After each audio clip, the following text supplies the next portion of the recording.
Welcome back to the Ohio River in Madison, Indiana. Budweiser in the middle lane. Miss Madison on the outside. Coming down to the start of Heat 3B. Dave Villwock trying to make it 3 Heat wins in a row, but look at Michael Hansen drive the Miss Madison. A perfect start. Apparently great boat speed, and he has a bit of an overlap on the Budweiser. Look at this shot. Oh, he might have shut him off there. He closed the door a little bit on the Budweiser. There's Villwock struggling through the rooster tail, but the Madison is going to have a big lead now as they go up the backstretch. We could have an upset in the brewing here.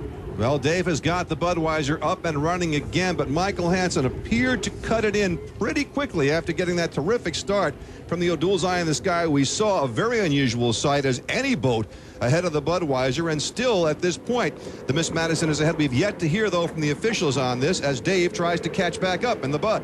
We are hearing some discussion from the officials above the race course. There is no doubt the Budweiser, his lane went away. The question is, how much of an overlap did Mike Hansen and the Madison have? Mike Hansen now on the inside and still ahead of the Budweiser. Let's get aboard with Dave Villwock. Here's what it looks like under the bridge, and he's looking at the rooster tail from the Miss Madison. And now, here comes the call on the radio. The Miss Madison has been disqualified. It has been determined that Mike Hansen did not have the 5 boat lengths necessary to make that move inside on the Miss Budweiser. He was close. We'll go to our O'Doul's Eye in the Sky and show you the boats as they come down the front straightaway. The Madison on your left, the Bud on the right. Now, unless he has a 5-length lead, he has to leave a lane for the Budweiser. The ruling is that he has 4. Count them yourself. So he is disqualified for cutting off the Miss Budweiser. 1 more boat length, and we'd have had a major upset here. A really good look at that from the O'Doul's Eye on the Sky. Michael Hansen truly pushing Budweiser inside. Now here's how it looked from inside the Bud. You are driving into a wall of water at about 195 miles an hour. I don't care how many times you've done it. That has to be a little scary. That's what Dave Villwock saw.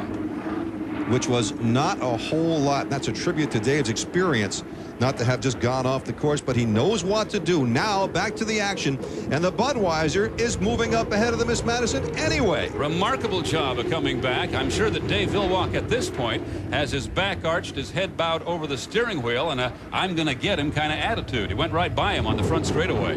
Water's getting a bit rougher, by the way, as we go around and look from the O'Doul's Eye in the Sky at the lead that Dave Villwock now is opening up here in Heat 3B over Miss Madison and Michael Hansen. I'm sure Mike Hansen has also been told on the radio about the disqualification, so he knows at this point there is no reason to race that hard. I'm sure that's one of the reasons the Budweiser was able to go by him so easily.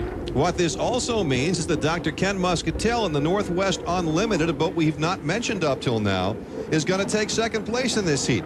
There's the Miss Madison, terribly disappointing. Mike took a chance, and it didn't pan out for him. But you have to hand it to Mike Hansen and the Miss Madison team. After a year on the beach, they are not the least bit intimidated by the Miss Budweiser. Mike Hansen doing what he could to get his boat ahead of the Red Rocket and try to win this heat. I think the Madison team would like any potential sponsors out there to know that they're going to run hard no matter what. Dave Villwock, your Heat 3B winner, and so he has matched the Pico American Dream with 3 straight, setting up a terrific showdown we would expect in the final between those 2 boats, the only boats that have won events so far this year on the UHRA circuit.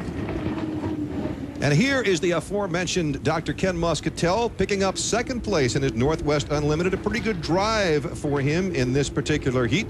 The boat looks good, doesn't have the speed of the top ones, but Ken and his team have done a terrific job, that all-volunteer team on the Northwest Unlimited. Here's a look at the damage done.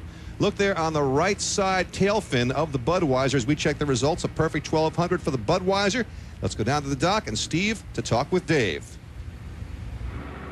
David, that's a nice recovery after your lane went away. Yeah, we ran through a lot of those this year, though. Miss Budweiser running good on this Rouse Las Vegas tour, so even though we got washed down a little bit, we were able to come back from the back.